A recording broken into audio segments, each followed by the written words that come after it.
သွားပါပြီထမင်းခိုးစားမလို့ပါဆိုတအိမ်လုံးတိကုန်ပြီဩဘယ်ကိုပြေးနေတာတော့ဆက်ခွက်ရဲ့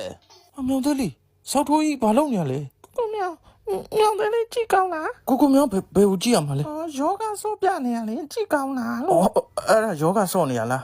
မသိပါဘူးရောက်နေကြောင်မသားတွေအမလေးဖြည်းဖြည်းသက်သာဆော့ကြပါကွာမင်းတို့ကောင်နေရလဲကြောင်မသားတွေစောက်ကမင်းညောကိုထားတယ်လာကြပြန်ပြီတခင်စိတ်မရှိတော့ဘူးနော်ကျွန်တော်ကိုက်ပလိုက်ရမှာပြောနေပါဒီကောင်တွေပြောနေတခင်ဟဲ့ရောက်နေလုံးပြန်ပြီကွာဒီကောင်တွေအိတ်နေတာလဲ respect မရှိကြဘူးဘလို့ကောင်တွေလည်းမသိဘူးလာပြန်ပြီမလို့မှလည်းမင်းပေါ်တက်ပြီးတော့တခင်ကလည်းတခုံးမှမပြောဘူးစိတ်ရှိလက်ရှိကိုက်ပလိုက်တယ်တခင်ကသူ့ကြောင်တွေဘက်ကနာအောင်ပဲပေါ်တက်အိတ်တာကောင်းတယ်မင်းတို့ကြောင်မသားတွေလူလောက်တောင်အသိဉာဏ်မရှိဘူးပြောရင်လည်းနှိမ့်နေဖြစ်အောင်ညောက်တယ်လေဟေးညောက်တယ်လေဒီဘက်လဲပါအောင်လို့ဟေးညောက်တယ်လေရှင်မဘယ်လိုလာထိုးနေတာညောက်တယ်လေ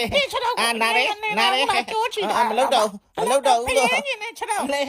မလုပ်တော့ဘူးခြေထောက်ကိုငါထိုးပေးမယ်ဆိုင်ရှင်တော့ကြောက်လေတလုံးလောက်လိုချင်တော့